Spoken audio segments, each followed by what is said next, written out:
Este é o ímã mais forte do mundo, capaz de sugar objetos, gerar corrente elétrica. Você consegue ver isso?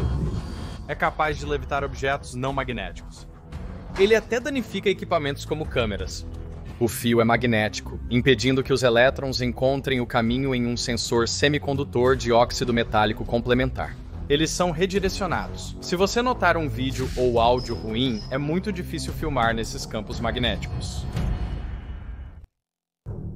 Eu vim para o Laboratório Nacional de Campo Magnético Alto em Tallahassee, Flórida, onde desde o ano 2000 eles detêm o recorde mundial do Guinness para o campo magnético contínuo mais forte. Uma cadeira foi deixada em local inapropriado. Então foi acelerado através da célula? Arrancou totalmente as entranhas da cadeira.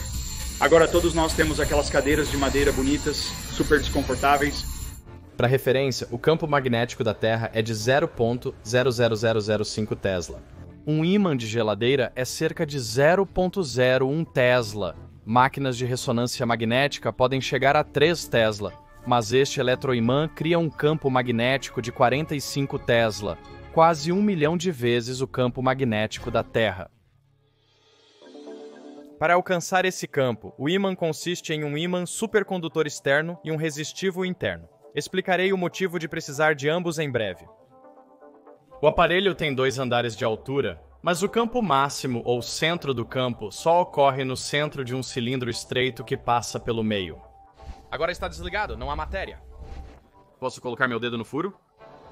Isso é uma má ideia? Não, está tudo bem. Você pode totalmente fazer isso.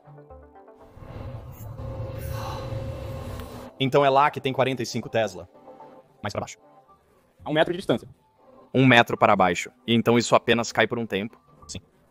Percorre todo o caminho até o fundo. Oh, uau! O campo máximo tem cerca de 1 centímetro de altura. Imagine amostras minúsculas, como um chip de computador ou celular. Isso é o que os usuários trarão. É suficiente para o que queremos fazer com ciência dos materiais ou pesquisa de matéria condensada. Como não podemos ver ou filmar no centro do ímã, vamos experimentar com o campo magnético que se estende acima e ao redor do ímã nesta plataforma. Então o ímã está lá? Sim. Mas o campo magnético se estende até aqui. Sim, e passa. Isso é chamado de campo marginal. Embora seja muito mais fraco que um de 45 Tesla, ainda é bastante perigoso. Para um ímã supercondutor depende do tamanho desse furo. Então, quanto maior o furo, maior o campo marginal, porque o fluxo magnético não penetra nas bobinas e você precisa formar um loop completo. Então esses loops apenas se movem cada vez mais e mais para fora para formar esse campo. Esta é a linha de 100 Gauss para o campo marginal. Então, o que acontece com os objetos ao redor da linha de 100 Gauss? Coisas com formas começarão a se orientar de acordo com o campo. Então, se você tiver isso em uma mesa, digamos aqui, ele começará a girar por conta própria. Se você chegar muito mais perto, ele irá embora. Quando você perceber que está se movendo, já é tarde demais, pois não há objetos ferromagnéticos dentro da linha de 100 Gauss. Se você tiver algo ferromagnético em você, qualquer implante que seja metálico, marca passo. Alguém? Ok. Aumentar este ímã para a potência máxima leva cerca de 1h30. Isso porque eles têm de colocar 47.000 amperes de corrente no eletroimã supercondutor externo. 47.000 amperes. 47.000 amperes, 500 volts. Isso é tão insano. Ok, vamos colocar tudo até o campo total. Uma coisa que acontece em um campo magnético forte, obviamente, é que materiais magnéticos são atraídos por ele. Cortamos uma bola de futebol Nerf, inserimos arruelas de aço e a costuramos, garantindo que as arruelas permaneçam dentro da bola. Também cobrimos a abertura do ímã para evitar que a bola seja sugada para dentro. Obtivemos uma bola de futebol Nerf original. E com certeza é fácil identificar qual bola contém as arruelas. Tentei jogar a bola de futebol e acertei o lado do ímã. 0. Depois de algumas falhas... Não! Você está brincando comigo? Ele pulou e ficou preso. Deveria ter parecido mais com isso. Outra coisa a fazer se você tem um ímã forte é conseguir ferro fluido. O ferro fluido contém nanopartículas de magnetita, um mineral com ferro, suspensas em solução e revestidas com um surfactante para evitar a aglomeração. Mas em um campo magnético externo, todos eles se alinham, como limalhas de ferro próximas a um ímã. O ferro fluido desenvolveu cristas paralelas a metros do ímã e espinhos se formaram na superfície ao nos aproximarmos, alinhando as partículas de magnetita com o campo. Ainda mais próximo, o ferro fluido escalou a lateral do recipiente. Então não é muito, mas é apenas uma espécie de pequena puxada. Tente incliná-lo para longe e você sentirá a diferença. Ah, sim, definitivamente é melhor fazer este caminho. A magnetita é, na verdade, o mineral que levou as pessoas a descobrirem o fenômeno do magnetismo em primeiro lugar. Há pelo menos 3.000 anos, fragmentos de magnetita naturalmente magnetizados foram encontrados em Magnésia, uma região da Grécia. É daí que vem a palavra ímã. Em grego, eles eram chamados de pedras de magnésia. Mas eles também eram chamados de magnetitas. Descobriu-se que as magnetitas podiam se atrair entre si ou atrair pedaços de ferro. No século XI, os chineses notaram que os ímãs poderiam ser usados para criar uma bússola sempre apontando na mesma direção. O lado que apontava para o norte da Terra era chamado de Polo Norte Buscador, e o outro lado, Polo Sul Buscador, embora hoje frequentemente digamos apenas Polo Norte e Sul do ímã. Mas por que apenas alguns materiais são magnéticos? Os átomos são essencialmente ímãs minúsculos, mas na maioria dos átomos eles estão emparelhados, um apontando para um lado e o outro apontando para o lado oposto, então seus campos se anulam. Em elementos com conchas externas de elétrons meio cheios, bem, então eles não podem se emparelhar. Então, os átomos têm campos magnéticos. Se os átomos vizinhos não estiverem alinhados, os campos magnéticos de todos os átomos se anulam e o material é não magnético. Mesmo que você consiga alinhar os átomos em uma parte do material, conhecida como domínio, eles podem estar opostos aos átomos em outros domínios e se anularem. Então você precisa que todos os domínios estejam alinhados. Normalmente, quando você vê esses, são ímãs realmente fortes, mas não aqui, ainda não. Isso pode ser feito aplicando um forte campo magnético externo. Agora mesmo, esses não são magnéticos. Eles não grudam um no outro. Ele está carregando-os para dentro da bobina de Helmholtz. E então você obtém um ímã permanente. Materiais que atendem a esses critérios são chamados de ferromagnéticos, como o ferro, o elemento magnético mais comum, além do níquel e cobalto. No poderoso campo magnético ao redor do ímã mais forte do mundo, o comportamento dos materiais não ferromagnéticos é ainda mais surpreendente. Temos 4 folhas de materiais distintos. 2 tipos de plástico, cobre e alumínio. Quando estão parados no campo, não há diferença entre eles. Porém, quando eles se movem, 2, um solte, materiais condutores de eletricidade caem mais lentamente.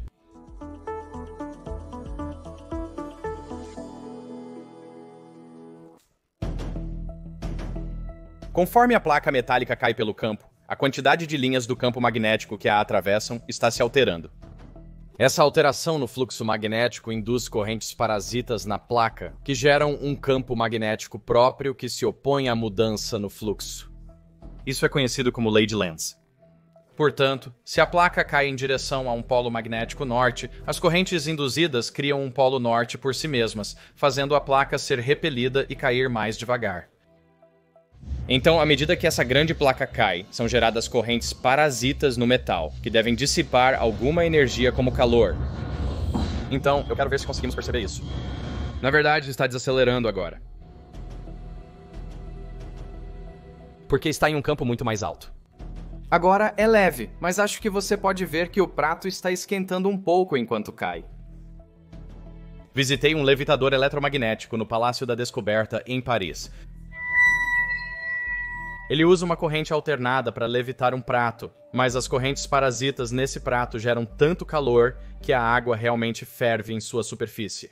Veja como este prato está quente. Gosto de pensar na lei de Lenz como a lei do não pode, pois a natureza sempre age para se opor ao que você tenta fazer.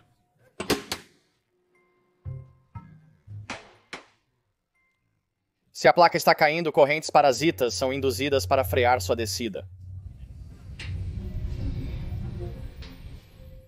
Mas se você tentar pegar a placa, a natureza também diz não, você não pode. Neste caso, um polo magnético sul é induzido sob a placa, atraindo-a de volta. Eles não sabem se eu sou fraco ou se isso é realmente insanamente difícil.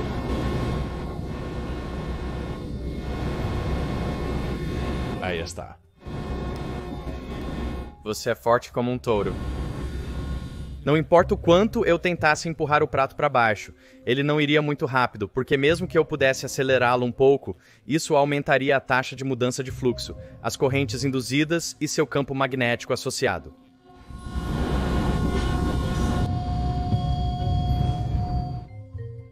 Tentamos vários outros objetos condutores, mas não ferromagnéticos ao redor do ímã, como este cilindro de alumínio. Solte-o diretamente no ímã, e a natureza diz, não, você não vai. Rolar por cima. Não, você não vai. Sim, se recusa a rolar. Envolvemos uma bola de vôlei em papel alumínio e a passamos pelo ímã.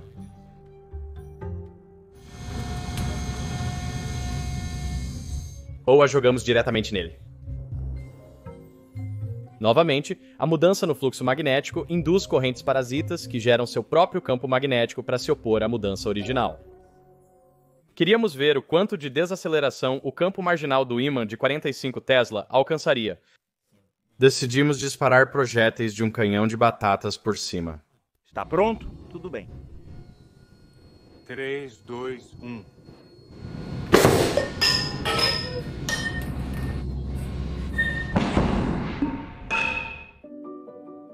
É assim que o projétil parecia com o campo magnético desligado, e é assim que ele parecia com o campo magnético ligado. Se compararmos os dois disparos, você pode ver que, à medida que o projétil entra no campo magnético, as correntes parasitas induzidas giram o projétil, de modo que ele permanece orientado ao longo das linhas do campo magnético, e isso minimiza a mudança no fluxo que é experimentada pelo projétil. Atualmente, alguns projéteis possuem bobinas de fio conectadas a LEDs. Os LEDs são polarizados em direções opostas, então não importa a direção do campo, um deles acenderá. Esperamos que, ao atravessar um campo, você veja a mudança de cor do LED do cone do nariz.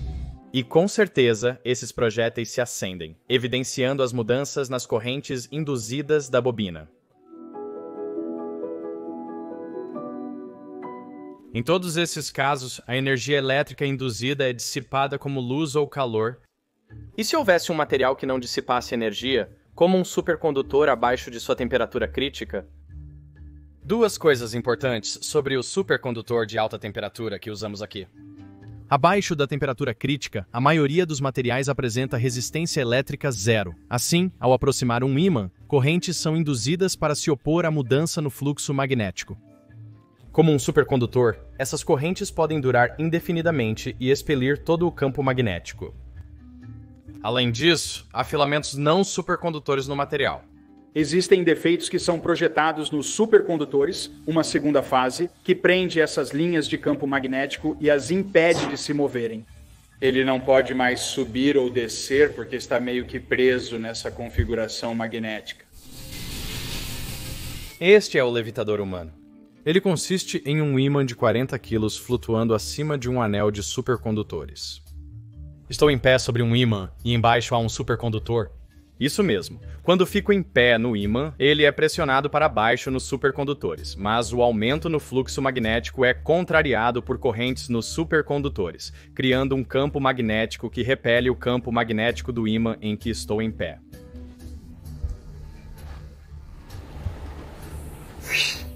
Então, eu permaneço levitando acima dos supercondutores. Trouxe também um soprador de folhas. Quer segurá-lo e ligá-lo? Sério.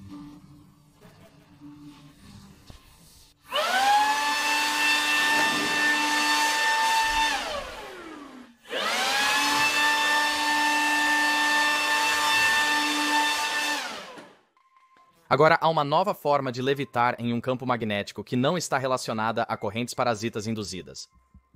Isso ocorre porque todos os materiais têm propriedades magnéticas, que são difíceis de observar sem a presença de um campo magnético forte. Alguns materiais são sempre atraídos por campos magnéticos. Eles apresentam paramagnetismo. O oxigênio é assim. Temos oxigênio líquido gotejando na parte inferior aqui, e ele é atraído pelo ímã. Não importa se é um polo magnético norte ou sul, a presença do campo externo faz com que o campo magnético do material fortaleça o campo magnético geral e isso causa atração. A maioria dos materiais são repelidos por um campo magnético forte o suficiente, fenômeno conhecido como diamagnetismo. A água exemplifica bem isso. Na presença do campo externo, as moléculas de água se tornam efetivamente ímãs opostos e, portanto, são repelidas. Então aqui você pode ver como trazer um ímã perto da superfície da água cria uma depressão. Você pode usar essa repulsão em um campo magnético forte o suficiente para levitar objetos que normalmente não imaginaria serem magnéticos. Aqui estamos usando um ímã de 30 e um Tesla um pouco mais fraco para podermos usar uma configuração de periscópio e realmente ver dentro do furo. Assim que você estiver neste caminho óptico, você deveria ser capaz de reagir tudo para baixo com nossa câmera. Maravilhoso. Esse morango será magnético em um campo suficientemente forte. É diamagnético agora, mas não estamos em um campo forte o suficiente para vermos qualquer coisa, correto? Sim. Por causa da água. A água é diamagnética, e há muita água em morangos. Oh, isso é bom. Oh, isso é lindo. Isso é lindo. O mesmo ocorre com uma framboesa ou um pequeno pedaço de pizza de plástico. Organismos vivos possuem água suficiente para serem levitados. Eles não fariam isso aqui no laboratório magnético, mas as pessoas já levitaram sapos e gafanhotos.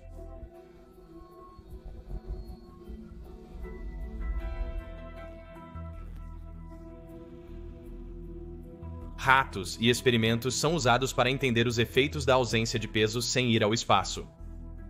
Então, campos magnéticos muito fortes são seguros para seres vivos? Não há efeitos duradouros, não há efeitos a longo prazo, mas notamos que existe a possibilidade de realmente polarizar as pedras que estão no ouvido interno. E o efeito que isso tem no roedor é que o roedor realmente gira. Então eles andam em círculos. O efeito dura apenas alguns minutos após o animal sair do ímã. Então, como você realmente faz o ímã mais forte do mundo? Ao contrário do esperado, não é possível fazer isso somente com ímãs supercondutores. O campo magnético mais alto que você poderia gerar com fio supercondutor era nominalmente 20 Tesla. Isso porque os supercondutores têm um limite para a quantidade de campo magnético que podem suportar antes de deixarem de ser supercondutores. Então a solução é combinar um eletroimã supercondutor externo com um eletroimã interno feito de fio comum. Então as partes azul-verde e cor de salmão, isso é o invólucro supercondutor. Isso produz 11,5 Tesla. Dentro disso, colocamos um ímã resistivo que produz 33,5 Tesla. As equações de Maxwell somam campos, resultando em 45 Tesla. Mas fazer ímãs de alto campo com fio resistivo comum é realmente difícil. Para um ímã enrolado com fio, como um ímã de ferro velho, um eletroimã tradicional, o campo magnético mais alto que você pode obter é de cerca de 2 Tesla, e a razão é que você não consegue retirar o calor das bobinas mais internas. Então, nos anos 50, Francis Bitter, no Instituto de Tecnologia de Massachusetts, percebeu que a física não se importa com a forma do condutor. Você pode pegar seu fio redondo e esmagá-lo em uma placa muito fina. Se você então empilhar essas placas com isolantes alternados, você cria uma hélice que eletricamente parece exatamente com isso. Mas agora eu posso empurrar água de resfriamento axialmente através da pilha de condutores.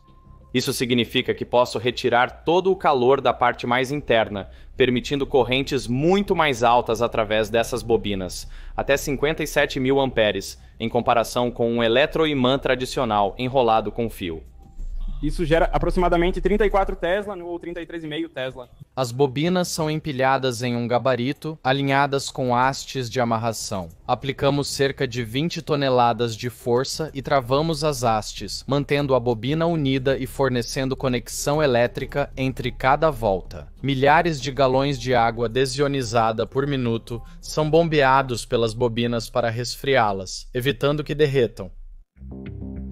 Ocasionalmente você tem falha de material que acontece quando o material ultrapassa seu limite plástico e começa a flexionar, seja na bobina ao lado ou talvez até mesmo causando um curto-circuito para o chão. E foi isso que aconteceu aqui. A bobina falhou plasticamente, deformando-se completamente além de suas características elásticas, o que a levou para a bobina ao lado. Ela queimou através do isolante e então vaporizou todo esse metal. Você pode ver mais por dentro. Ele matou essa bobina, que é a bobina B, mas porque falhou na borda interna, matou a bobina A. Falhou na borda externa e matou a bobina C. Então essa foi uma falha, cara. Sim. O recorde é o campo magnético contínuo mais alto do mundo. A China recentemente comissionou seu híbrido de 45 Teslas, conceito similar ao nosso. Então agora existem 2 deles no mundo. Operar os ímãs mais fortes do planeta consome muita energia. O MagLab usa uma fração significativa da eletricidade de Tallahassee. Podemos consumir com todas as 4 fontes de energia. A todo vapor, utiliza em torno de 8% de sua capacidade total de geração. Qual é o orçamento de eletricidade deste lugar? De 250 mil a 300 mil por mês, nominalmente. Caramba, sim, isso é muito. Então, nós operamos em sua reserva federalmente obrigatória que todas as concessionárias precisam ter.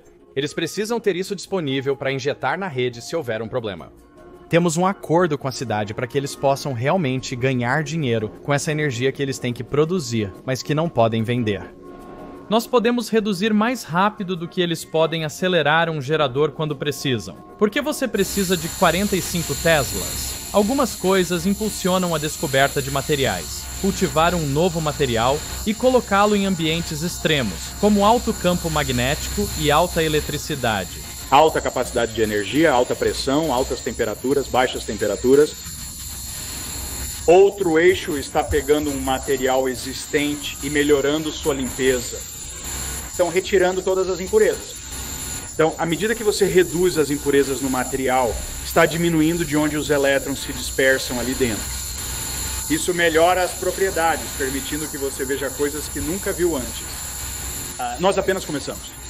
Mal arranhamos a superfície do que pode ser feito com isso. As pessoas vão olhar para trás daqui a 25 anos e este será o ponto de inflexão. Esse período de 5 anos.